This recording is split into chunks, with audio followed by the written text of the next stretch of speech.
Can we start? Yeah, can we, you know what? I think maybe you guys need to, do you mind closing your slide for a minute so we can, Absolutely. yeah, there we go. Okay. My goodness. All right. Good morning, everybody. Sorry. We were chatting for a second and got behind ourselves. I want to welcome everybody to our October meeting. And as we come together, I hope that everybody, excuse me, everybody's had an opportunity to be taking part in some of the really vibrant, beautiful celebrations that are happening for Hispanic Heritage Month, which obviously honor the traditions and contributions of the Hispanic and Latinx community from mid-September through mid-October. I'd also like to extend warm wishes for a Happy New Year to all of our colleagues and friends of the Jewish faith who recently observed both Rosh Hashanah and the Jewish High Holy Days. And, I am heartened this morning by some of the news as we've observed the anniversary of October 7th. We are reminded of both the deep and the ongoing impact of this day. Now, just in some ways, shockingly, 2 years ago, but that impact both locally and around the world. And the wounds from what took place in that horrific attack are still very fresh. The feelings of vulnerability and loss have really reverberated so far beyond just the events of that day. And wherever you are in the political complexities about that current conflict, it's important to remember that October 7th has to be remembered as a day of intense tragedy for so many innocent people. It shattered, in some cases, the physical life of people, and certainly the security of many families and the sense of safety of a community. And many people, and we certainly recognize that, many people are carrying that difficult weight. And as well, members of our immigrant communities and others carry some great weight at this period. We are continuing our work with our municipal, state, and federal partners to reduce the harm, to strengthen accountability, protect people's safety. And as I say all the time at this meeting, I view it as part of my job as district attorney to always be thinking about how do we reduce the number of people who live or work or go to school here who might ever wonder if they belong. That is one of the goals of this project. As we shift to today's agenda, I want to acknowledge a significant development in Essex County over the summer. And this is something that I have followed pretty closely, but certainly don't know all of the details that we're going to learn about from our speakers today. But local officials and community partners in Essex work together to remove racially restrictive covenants from hundreds of actual property deeds, the actual deed that's filed with the registry. And they've really looked at what are barriers to home ownership, access to credit, to be able to build your credit, to be able to buy a house, particularly in marginalized communities. And the legacy of these restrictive covenants really called into question, how do we think about historical accountability? And how can we bring the community voices to bear in dealing with that?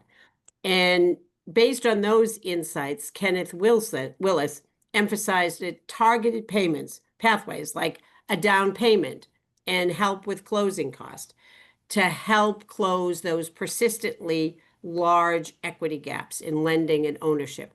And as many of you know, it's not just the price of the house sometimes. It's coming up with that down payment. It's what you need to hand over in checks on the day of the closing, those costs that are associated with that.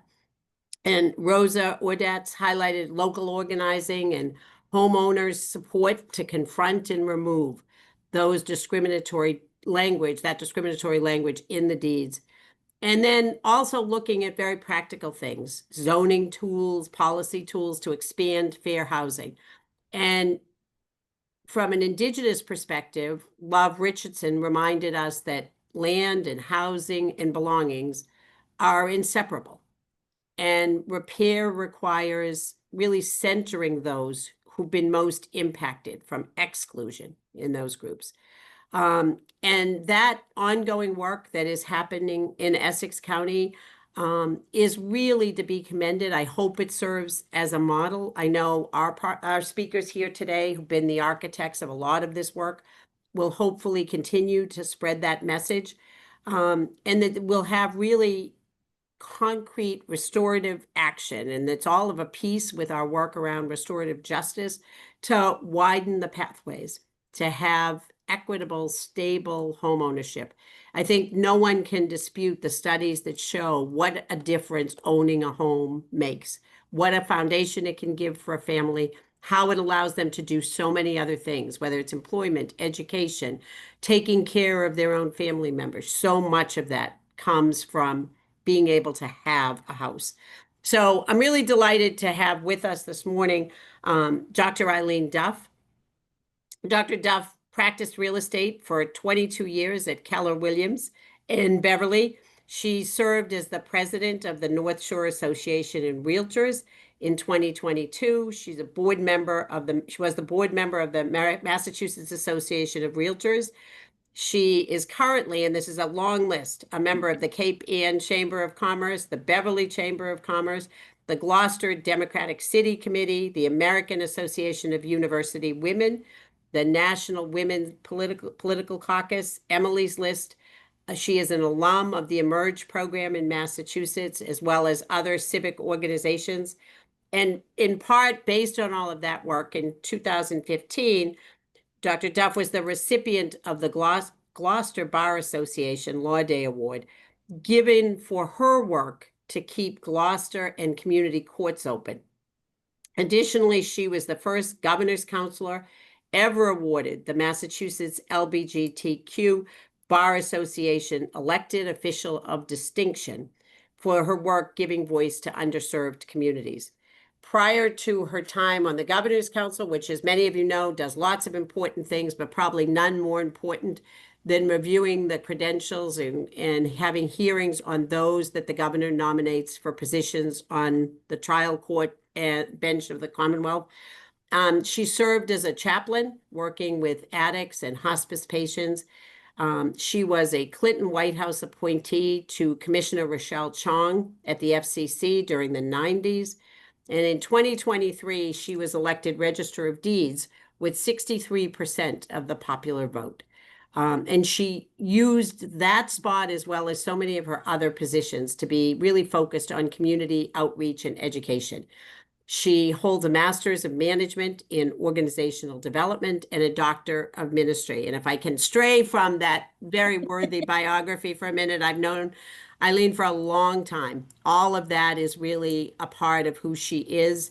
She is, above everything, just a really collaborative partner in so many things. And really taking on this work around the deeds is very consistent with where she has been for years and the kind of work that she's been doing. So she is a friend, and I'm really delighted to have her here today. I'm going to introduce you to our other speakers as well, and they can trade off in exchange. Tyler Carlton Kelly is a dedicated public service as well, with also a record of advancing equity, accountability, and community engagement through Massachusetts government. And that's nice. You shifted that. Eileen, that was nice. You shifted that so we can get a picture of Tyler. He is the second assistant registrar at the Southern Essex Registry of Deeds.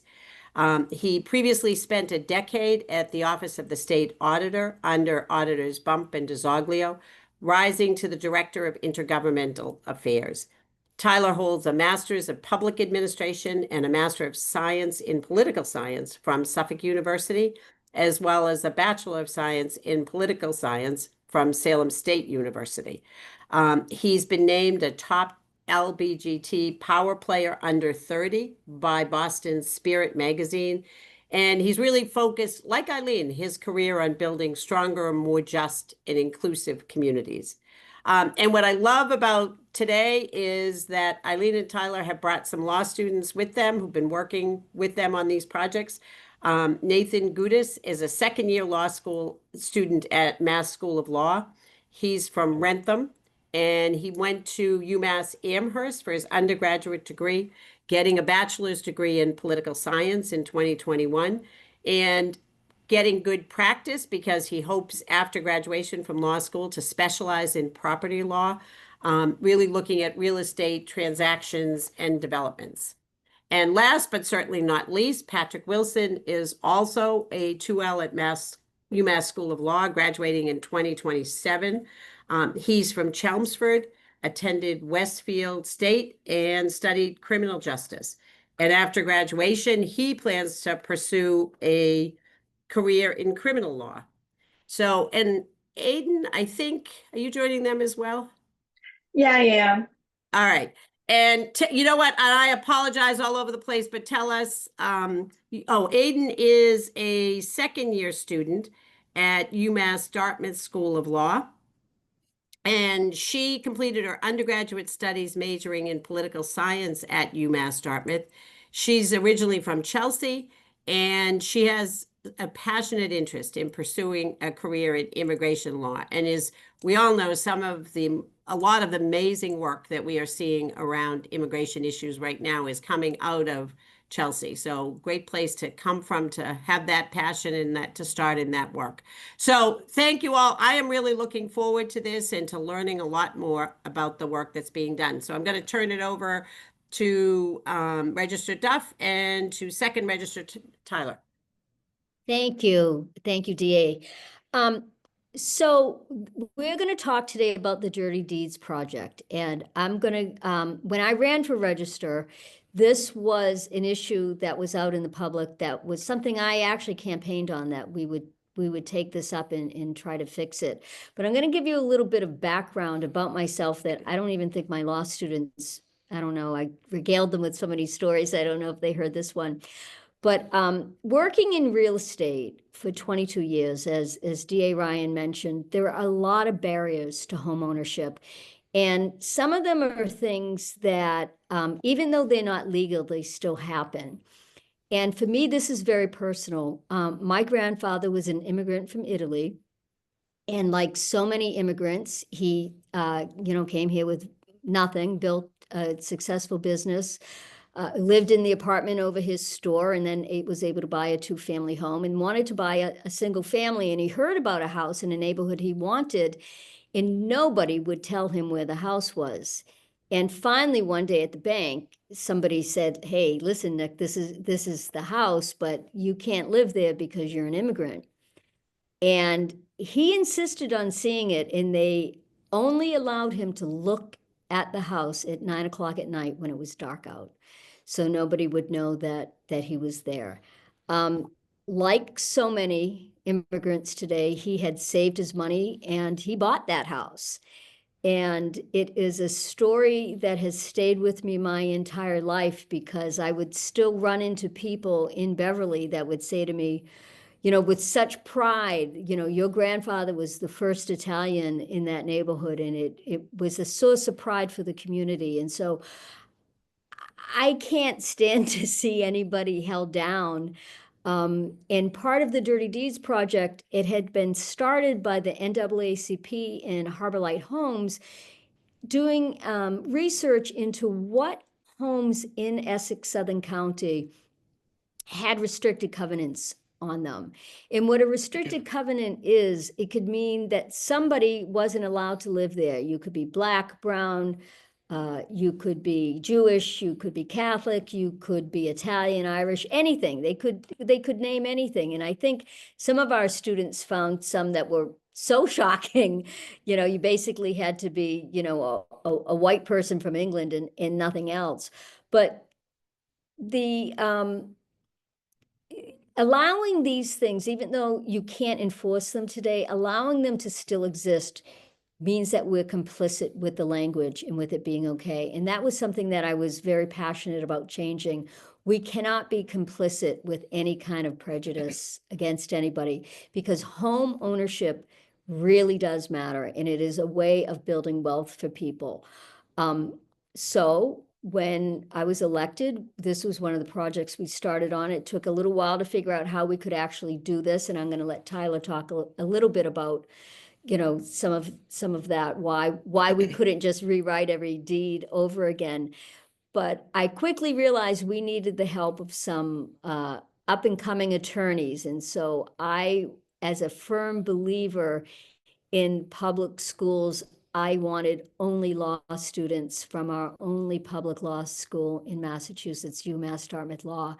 And I got probably 3 of the best up and coming lawyers in the Commonwealth, and was so proud to have them with me side by side all summer.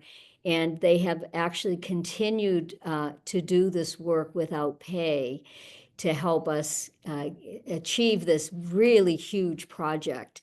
And at this point, I'm going to turn it to you, Tyler, to explain a little bit more of the detail about what the dirty deeds are and how we came about changing them the way that we're changing them now.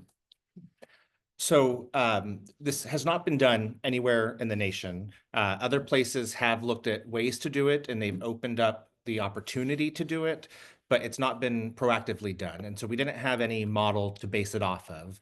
At first, we looked at just drafting new deeds and having those get put in place. But we quickly learned that in order to do it, we would have to find the last seller. And if the house hasn't sold or transferred ownership in 20, 30 years, trying to find that person may be difficult. And so the deed option went out the window. We met with our staff attorney and our technical assistant, and we came across the idea of doing affidavits, because in that situation, the current owner could sign this affidavit that says, I've been made aware of this language, I do not want it to continue. And the next time the house sells or transfers property because of someone passing away, something along those lines, the new deed would be required to clear out that language.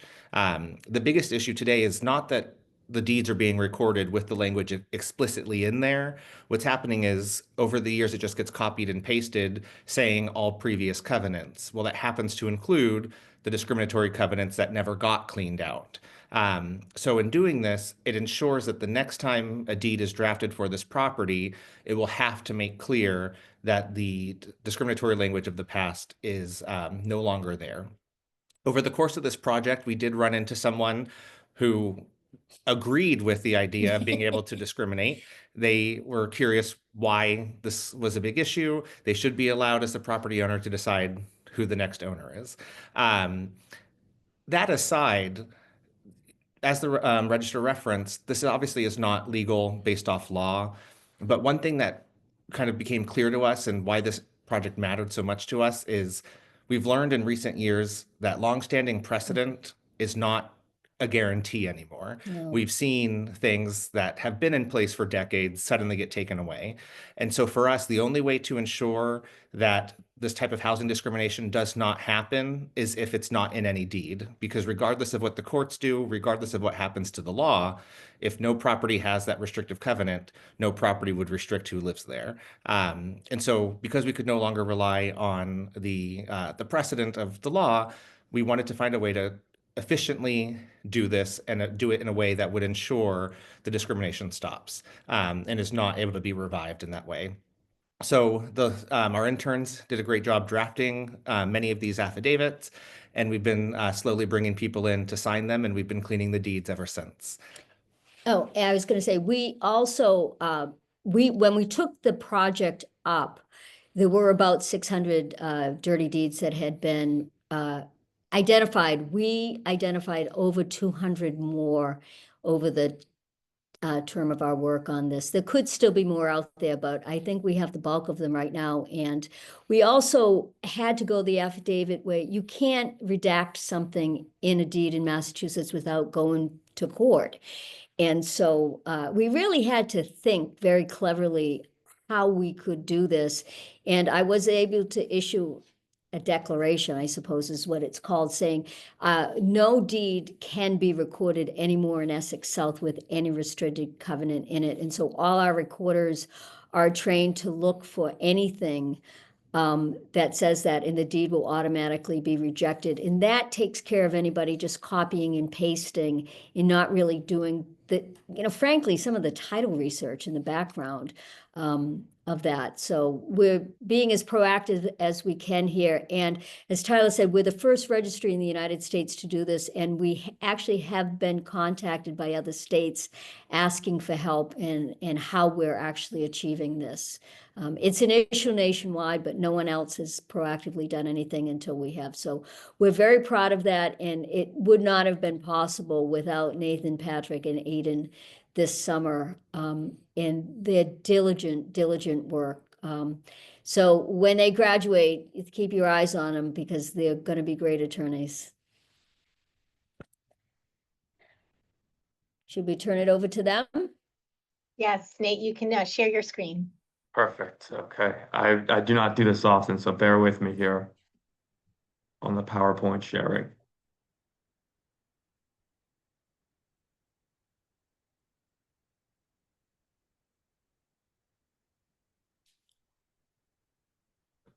Can everybody see the slideshow?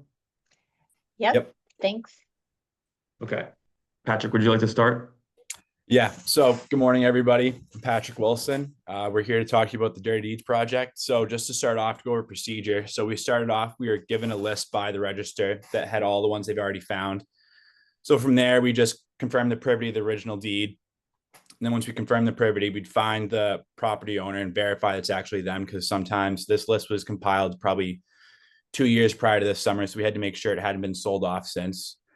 After that, we found out who the real property owner was. We had to find out their information and get in contact with them and let them know we were doing this project. From there, we'd get them to see if they're on board with this project. So then from there, we'd go actually draft affidavits, and then we'd have them come in and sign them. Nate, you want to take this one? Sure. So I want to confirm everybody can see now that we're on steps 1 to a procedure. Yes. Okay. So the first step in this in more detail is confirmation of privity of like the deed going back to the 1940s and the 1930s or whenever it was drafted. And this was often not that challenging because we would find that a lot of the times the original deed was some large piece of land, some rural farmer or other property owner, and it was just subdivided hundreds or and maybe even thousands of times, depending on the location, all with the same covenant. And we would find the lot numbers still surviving through generations, and we could, using those lot numbers, we could easily trace it back to the original plot of land. What we found, I think, was much more labor intensive was where there was one property going back in really like a whole scheme of individual properties that had the language and have only been conveyed forwards, and it's just a one-to-one transfer. Those took a lot more effort because there was no lot numbers to rely on. It was simply each individual one, and you'd have to check for each. There was no signal to you that there was a common scheme. So overall, it did take a while because of just the sheer amount and as well as those one-to-one transfers. But in general, it wasn't the biggest bar to success of this project. I think that comes later. Step 2, after we'd confirmed that the original covenant language had, gone through and survived to the modern day, was verifying the property owners. This had its own set of challenges that continued to rear their heads over the entire course of this project. The biggest one really was just general issues with people and LLCs that we couldn't locate. So, oftentimes there were issues with life estates with remainder minutes, like the classic property interest question, who really controls the covenant in that situation? And Massachusetts law is frankly not that clear on who controls removing a covenant and who controls the actual ownership in that situation. Again, as I said before, town ownership, LLCs, and out-of-state owners were their own problem in terms of verification. Out-of-state property owners specifically were quite tough because they were hard to contact. You'd often have to go through, I recall one time I went through a tax collector's office to try and locate who who actually owned the property and who was making payments on it. So that was kind of the first tier of challenges before we actually got to notifying and drafting the affidavits to get rid of this language.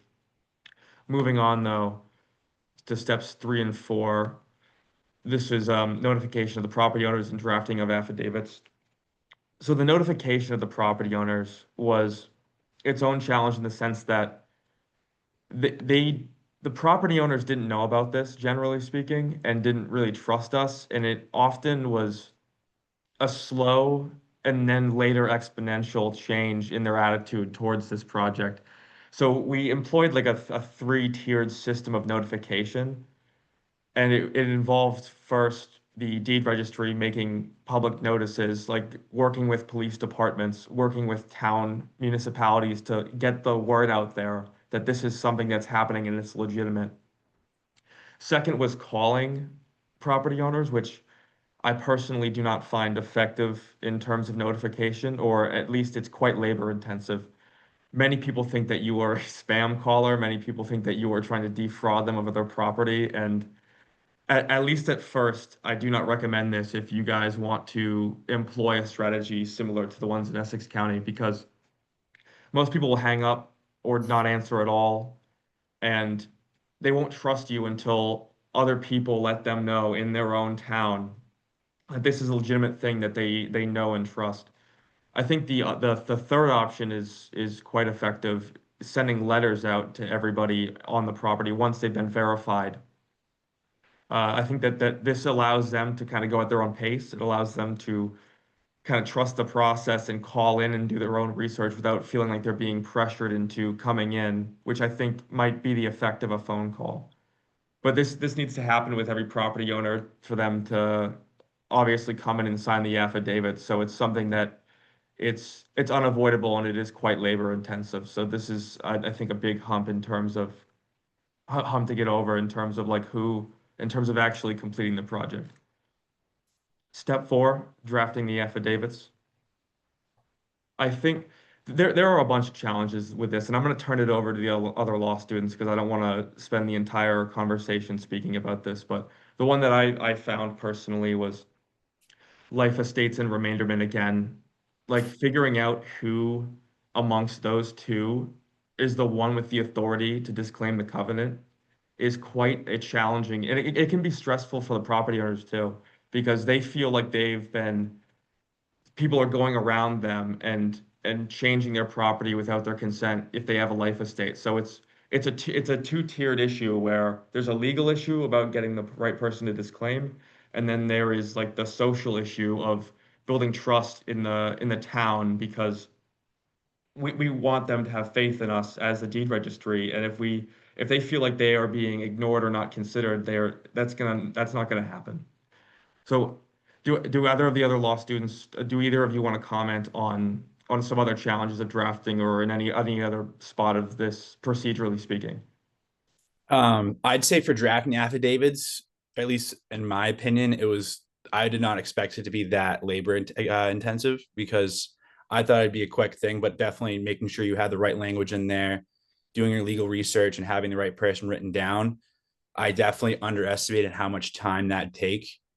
So if you guys were to employ this, I would definitely put more of a focus on getting affidavits drafted sooner. Like I feel like if we had drafted them from the beginning, even like regardless of whether this person was willing to partake in the program, just having it ready rather than, because when it came time for these people to sign, like those days they came in, it was almost like a mad rush of some of us just trying to get the affidavit typed out and printed just so they're not sitting in the lobby for an extra 20 minutes waiting for it to get done. So I feel like if we put more thought into that rather than wait till the end, I think it'd be a lot more effective.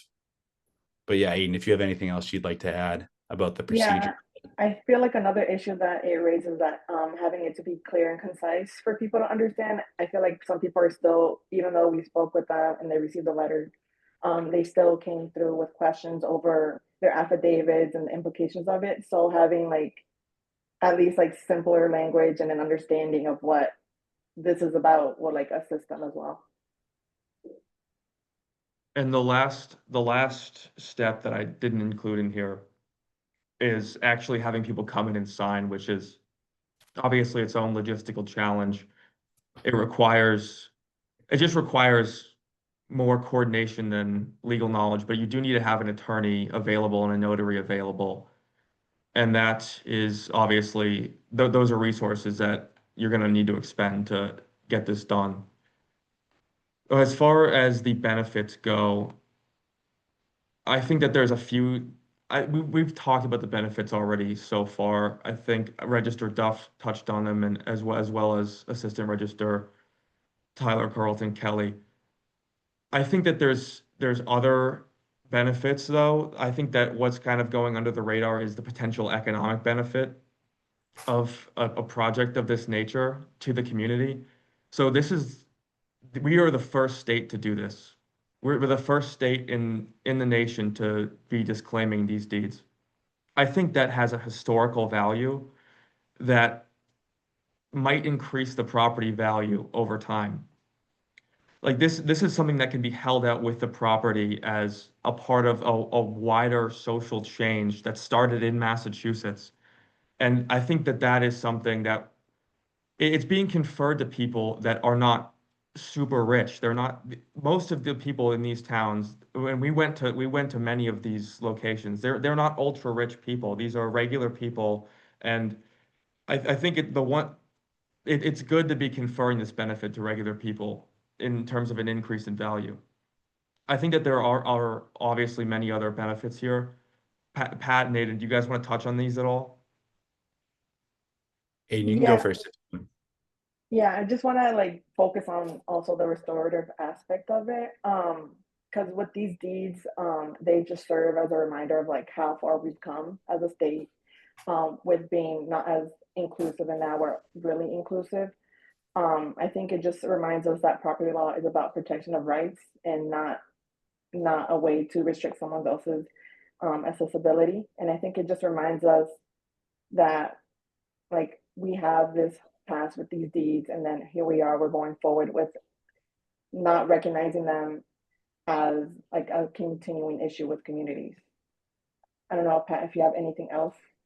I think the community impact is huge with this project too. Even growing up as a kid in Massachusetts, being born in the 21st century, you never thought that we had a racist past like this. So even bring the light to it to a younger generation, because I always thought this stuff would only happen in the South and never up here. So even just having the awareness of it gives me a new insight. But also, like, even I don't know if you remember this family, Tyler.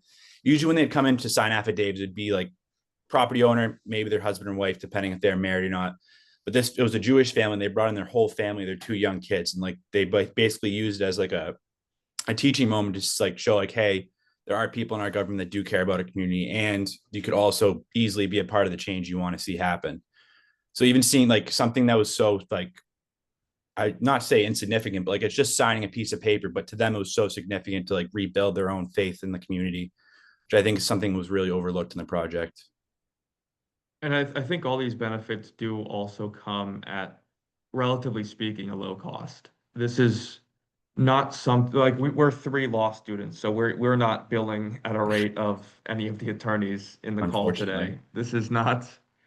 This is not an unfeasible thing for, I think, any district to execute, which is why I think that benefit relative to that cost is why this is such a great project as well.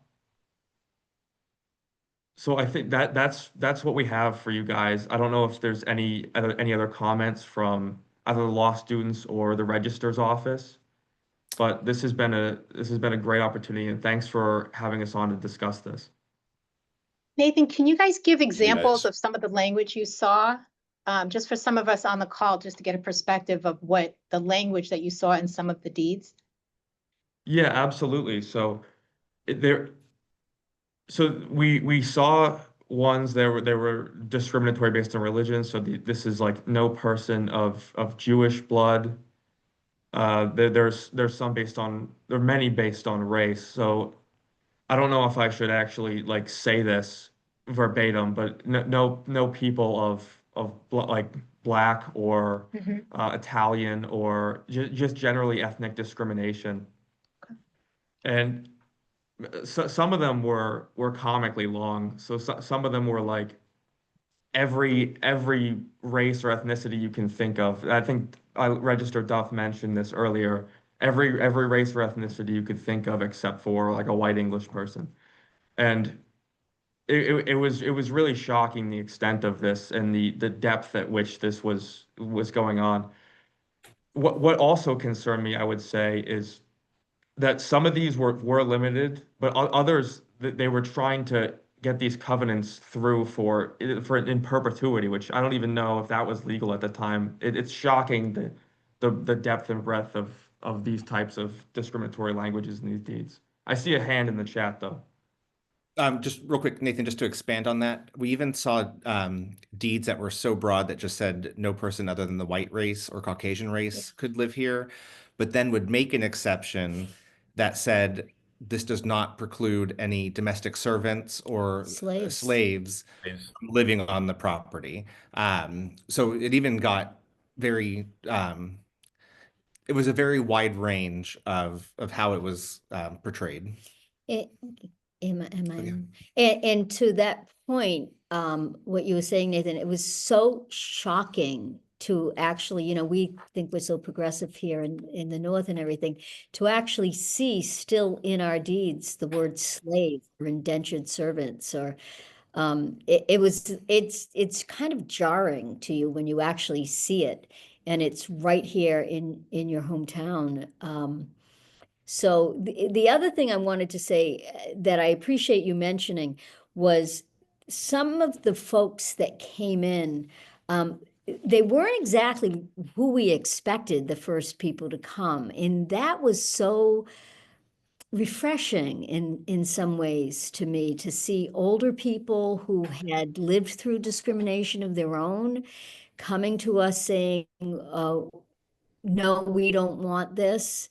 And then seeing some young people who brought their children with them, and the children actually had read the deeds and, said to us, no, we need to fix this because we're Jewish and this says we can't live here. That social impact is something that you cannot measure. And it's a history lesson really for us, for the next generation, for them to know this isn't that far away. And as Tyler had said, unfortunately, there really is no settled law anymore. And so the only way we can make sure no one is discriminated against is by getting rid of the language. Because like I said, if we don't get rid of it, we are complicit. Even though technically it's not enforceable, we just don't live in a world anymore where we know that. So we're cleaning it up. So I see Reverend Reverend Lloyd, Dr. did you have a Anthony question? Lloyd with the hand. Yeah. Hi, thank you so much for your presentation. Absolutely. As one who was a resident of Beverly, up there where y'all at, and knows what it means to take it and seek to buy a piece of property, and it wasn't issue. It could have been an issue of deed, but I have no idea. Didn't get that far.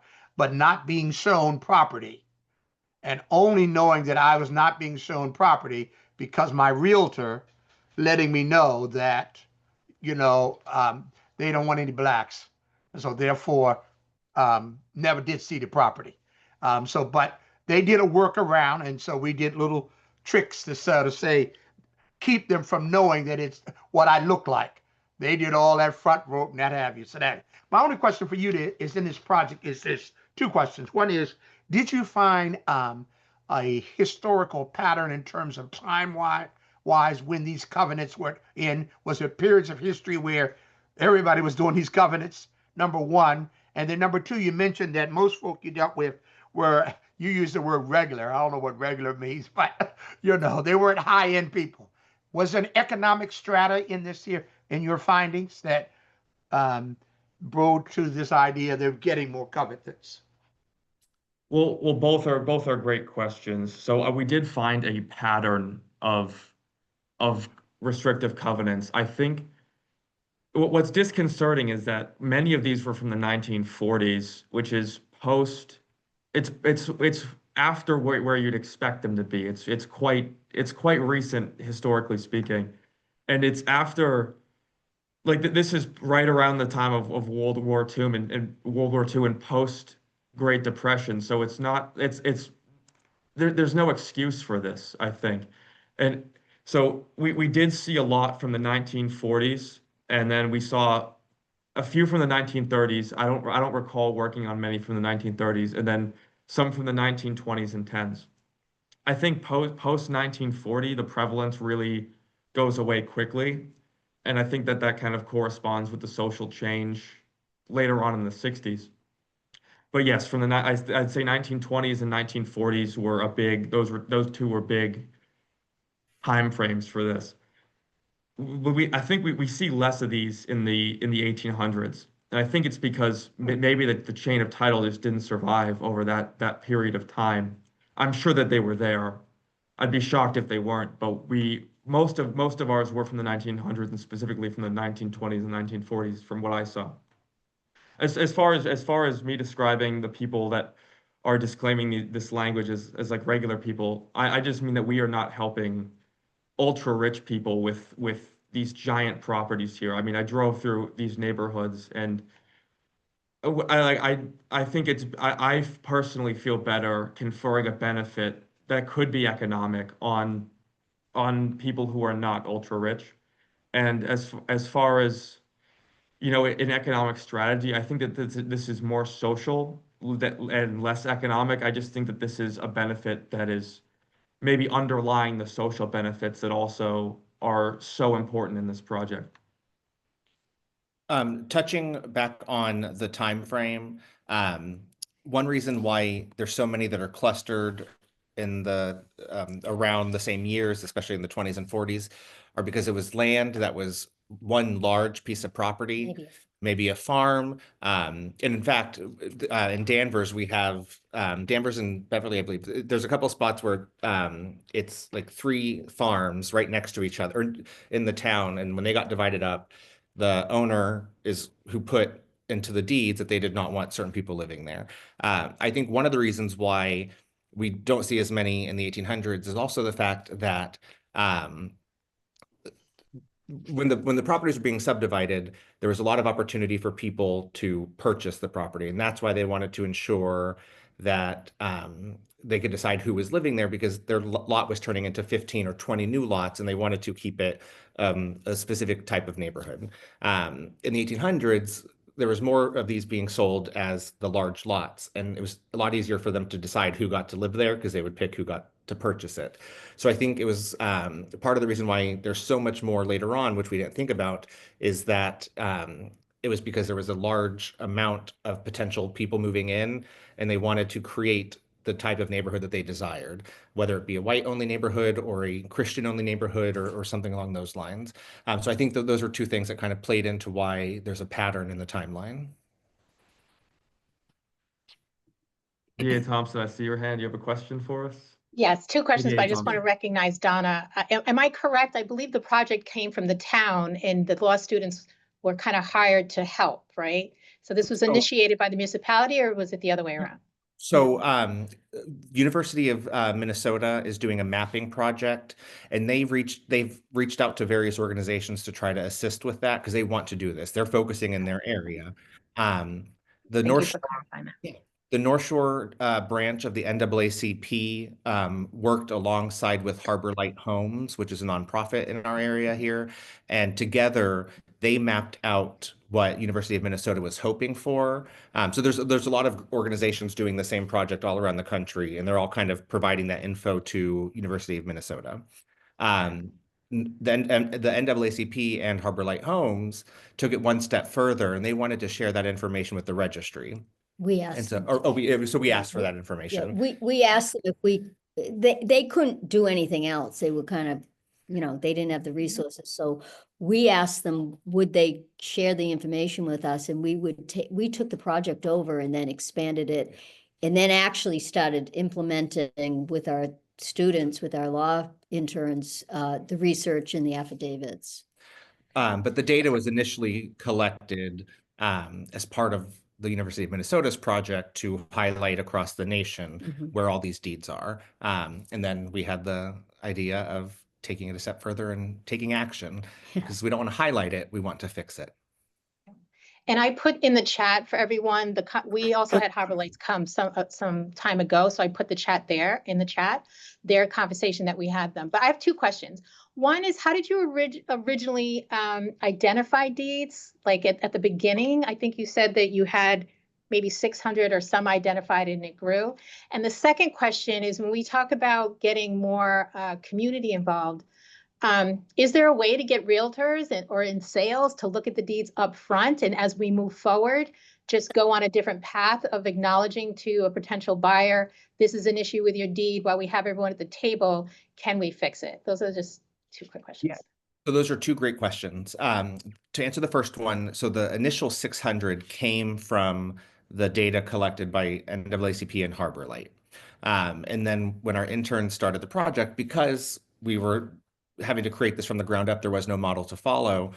We didn't quite have a lot to tell them what to do. So they really had to dig deeply, quickly, in order to identify the best path forward. And in doing that, these interns found the other 200. And it's not necessarily 200 additional properties, but in many cases, it was that a piece of land that got subdivided, we knew that that subdivision had the dirty deed language in it. But maybe 100 years before that, when it was a farm, that deed also had it. And that wasn't part of the original data, because when they saw the most recent one, that's when they stopped, like, oh, here's the dirty deed. Not realizing that some properties may have 5 different deeds that have that language, because before it got subdivided, it was sold as a farm with that type of restriction.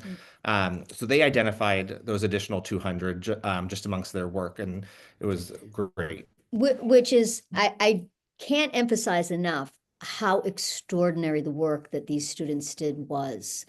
We were literally taking something from the ground up, and that's not an easy thing to do. Unfortunately, we weren't able to pay them very much. All their salaries combined don't even, They got this great exposure. You brought them on Zoom. Right. It's all Right. good. We wanted to, yeah, and so, but their work was just so tremendous, what these young people did. I honestly can't emphasize that enough. Really, we had a baseline and we had a concept, but to actually create it and execute it, it's the first time in the whole United States it ever happened. And without the 3 law students, we could not have done it. What was the second part of the question? For the second question, we are working with realtors and with lawyers, real estate attorneys. In fact, just today this morning we had a panel with the Land Court. We're partnering with the Essex County Bar Association to do a lot of outreach with attorneys, because we want them to get their clients signed up for property fraud. We have a lot of ambitious projects, but to that same effect, though, we did alert a lot of attorneys that we are not, and we had the Essex County Bar Association share out our declaration that we will not record a deed that has this. And again, in many cases, it's not that the deed today says not live here. It's that the deed says that all previous covenants, and so that includes a covenant from a deed of 1940. And today with computers, it's so easy to just copy and paste, change out the names.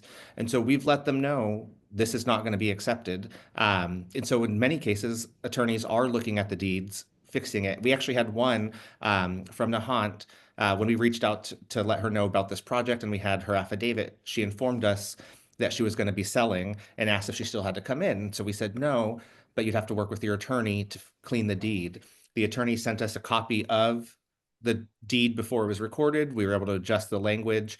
And so without the affidavit, we just had the new deed written entirely clean. So we are reaching out to attorneys, because if we can fix the deed that way, instead of having someone come in and do an affidavit and then sell their house, we can do it in one clean sweep. Yeah. One of the challenges is lawyers don't have as many title examiners as they used to have. To be a title examiner was really an apprenticeship job where you worked in a law firm and you learned on the job how to do it. A lot of all the title examiners at the Land Court are actually attorneys. And so a lot of the lawyers they're doing just real basic title exams and they're not catching it. And so there is a real deep need for very good title examiners today. The realtors can look at it, but they will pull the deeds, and they absolutely do, but they're not title examiners. It's not what they're trained to do. The same at the registry. We're not title examiners. So, you know, the onus really does fall on the attorneys to make sure it's done correctly. And they're cooperating. It's not that they're not. It's just this is a whole new thing. Reverend Lloyd, did you have a question? Yes, question. So who controls that I don't have new covenants being written today? Where's that control mechanism? Is there? Does it exist? And So- yeah. So the covenants exist in the deed. So the time to add them or remove them would be the transfer or the sale. And that's why we had to do the affidavit, because you can't write a deed unless there is a transfer. And so the affidavit kind of goes almost as like an addendum to the deed saying, the next time there's a deed drafted, this has to be cleaned out. Just one example of what the cleaning could be. So the next time the deed comes forward, exactly for actually the example that I just used with the house that sold in Nahant, the deed there said all previous covenants related to water and sewer are carried forward, which then implies and means that the restrictive covenants are not, because prior to that it said all previous covenants. Now it's saying we're only keeping water and sewer covenants because they happen to have a water pipeline for their neighbor that goes under their house. So the control is that we won't record a deed that has it, so it can never get added in from this point forward, but we do have to remove the other ones. I do just want to answer, Christina had a question about how other towns can follow suit, and then also the existence of the language. Yeah. So to touch on the towns, we were lucky enough that Harbor Light Homes and NAACP compiled all this data. Unfortunately, a lot of the registries don't have extra staff to be able to do that in-depth research quickly. They may be able to dedicate staff or interns to do it. It would take a lot of time. So we were very lucky that we had that provided. But if that data is available for any of the other registries, they could take the same steps we have. Or if any other organizations are willing to take on that same project and compile that data for the registries, they could take it. Michigan did it. Yeah. They just have to find it. Yeah, so like one example is in Michigan, they have the legislature has allowed this to happen, but the way it was done is not conducive and isn't very user friendly. So no one's taken them up on the offer.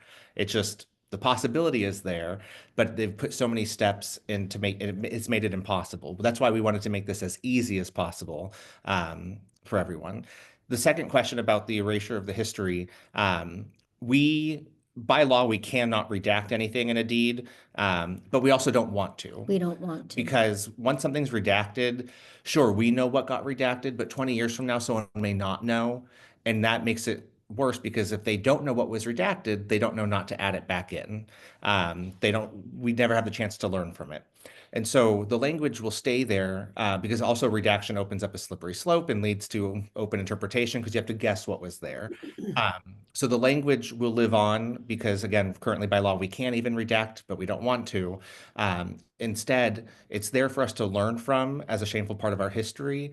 And then everyone can see that we've taken the steps necessary and proactively removed it because we've learned from the past. We know what happened was wrong, but we're now showing them the government isn't going to just be complicit. It's to me, it was very important that the language not be erased. We can't pretend we weren't bigots. We need to own it. And so we can fix it. We can have both. And in fact, thank you, Christina, for that comment. When we got a phone call from a county in Delaware, they indicated that they're allowed to remove things through redaction, but they have to go to court and get court approval. So when they saw that we were doing it, they wondered how we did it. And I explained, we don't want redactions because we want to learn from it. And they are now looking at how to adopt our model and apply it to them so they don't have to go through the court's redaction system because the evidence should not be erased. We need to know what was there and how to learn from it so we don't repeat those same mistakes. Mel, did you have a question? Who? Oh, Mel. Yeah, good afternoon, Dave Ryan. Just quickly, this is from Mel. I wanted to first thank, We're having trouble hearing you. We're having trouble hearing you. This is going on here. All right. Mel, can you- then. You want to just put it in the chat?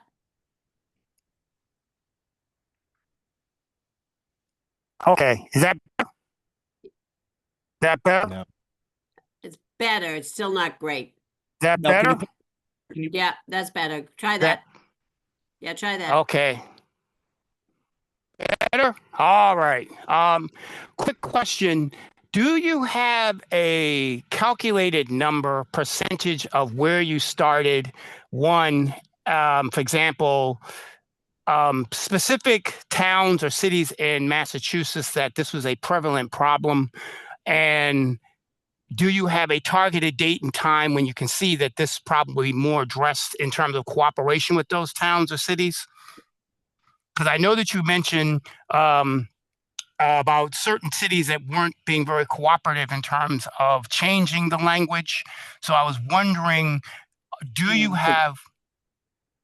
No, can Go I on. interject? No cities and towns were uncooperative. That I think you misunderstood. There were Property owners. single property owners, and really only I think maybe one, maybe two that didn't understand why we needed to change it. All we can control, Mel, is the 30 cities and towns in our registry. Other registries could take up the project if they wanted to. We have no ability to do it for them. So we can only do what we can do for Do you find, using you as an example, are you getting from other towns, other municipalities in Massachusetts, are they looking at you as an example of something that they themselves should be addressing?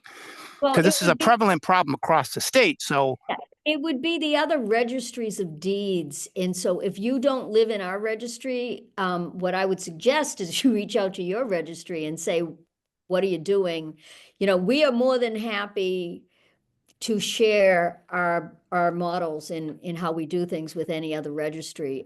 I do have to say we are the most proactive on almost any issue, particularly social issues at Southern Essex. But anybody can do this. They just have to do the work. I mean, to be really honest, it's like Tyler said, it's a lot of work. And if we weren't able to get interns, we couldn't do it. We don't have enough people to do that. So I do just want to expand a little bit based off your question, Mel. So we have 30 cities and towns in Southern Essex County. And with that, 10 of them had dirty deeds. So 20 of our cities and towns had no dirty deeds within their city limits. Doesn't mean they never did, but it means that they don't none now. are actively present. But the towns are not involved unless there's two towns that happen to own property that are affected by this. So they're involved in the sense that they're the current owners and who we have to work with to clean that deed. But otherwise, the cities and towns themselves are not directly involved. Just the property owner and us as the recording office.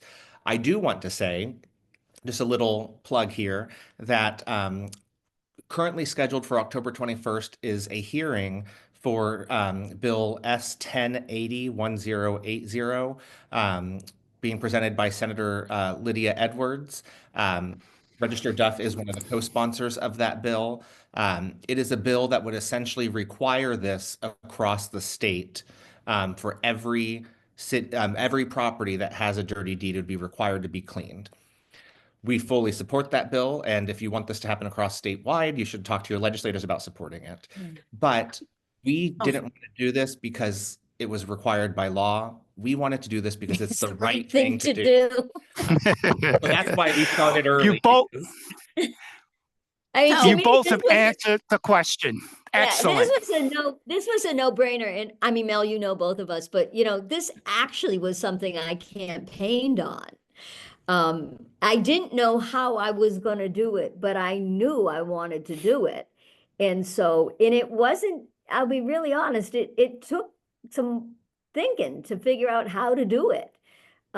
Because there were different restrictions of what we were allowed to do, but we, you know, were determined, and we've started the process. We still have a lot more to do, and we will continue working on it. Like I said, some of our interns have continued, you know, they got paid a pittance from the state, and they, you know, they did get great exposure and everything, but they're still going to school, and they're still helping us do this on their own time, some of this work, and it's just tremendous. Well, Would thank you send both. us- I'm gonna- Would you, oh, sorry, Mel. Would you send us the language of that bill and we'll pump it out to everybody? Absolutely, because Yes. I will unfortunately not be in town that day, but we will be testifying, and we want we want, when Senator Edwards heard we were doing this, they literally couldn't believe it, and they came for the very first day. The kids were here. They sent their staff here to watch the history actually be made in the first, affidavits being signed. So yeah, no, this is absolutely the right thing to do. I'm Um, happy to Nate- forward this, the recording of this program with the language to all of our mayors and town managers. To Great. say you should be thinking about that. I mean, if you say you had 10 out of 30, so you had a third, Yeah. I have 54. So a third of that is somewhere between 30 and 40. Mhm. I was actually thinking, we have 351 cities and towns. That would mean if that same rate carried across, we have over 100 cities and towns that still have this language. And I never would have thought Massachusetts would be in that situation. And particularly where you live, DA, because we're more congested, our Right. land, but where there are bigger swaths of land, where there were farms and things like that, you are more likely to find Right. some of the land. I'm thinking of places like Wilmington and those places, they were Absolutely. essentially just farmland. Yeah. And they've I been know- chopped up. I know that Register Oberling, out in the western part of the Yeah. state, has started a little bit of work on this, but she's such a tiny registry. I mean, it's very challenging for her to do a whole lot without Yeah. some body. But I'm thinking, even if, we are fortunate here, we have a plethora of law students. Mhm. So if we got law students, you already have people who are experts who could, you know what I mean? The next set of law students wouldn't have to recreate the wheel. Right. Exactly. We It's a could model that connect can all, work you know what I forever. mean? And connect Yeah. that and sort of share this is what worked, this is what didn't work. Right. So it's a process that could easily be replicated. That's absolutely right. And I guess, And I'm happy to do that. thank you. If you could send me the bill, that'd be great. Yeah. Yes, I will. And I added my email address and my Okay, direct great. line. So if anyone has any questions, I'm happy to answer further. And I think Okay, and Nathan gave his info too, so thank you for that. Absolutely. All right, any other comments, questions? This was great. I mean, and there are lots of things that government does because that's their job. And, obviously the registrar has tasks to do with the recording of deeds and all of that. But this is clearly beyond the scope of the job. And it's just a great benefit. So we all owe you a debt, and to the students as well. Thank you. Thank you. This was great. DA. Thank you. All right. It was great to see everybody. We will see you next month. If there's anything that people want to talk about or think we need to be addressing, please let Antonia know that. So thank you all. Take care. Bye-bye. Thank you. Thank you. So long. Thank you. Bye.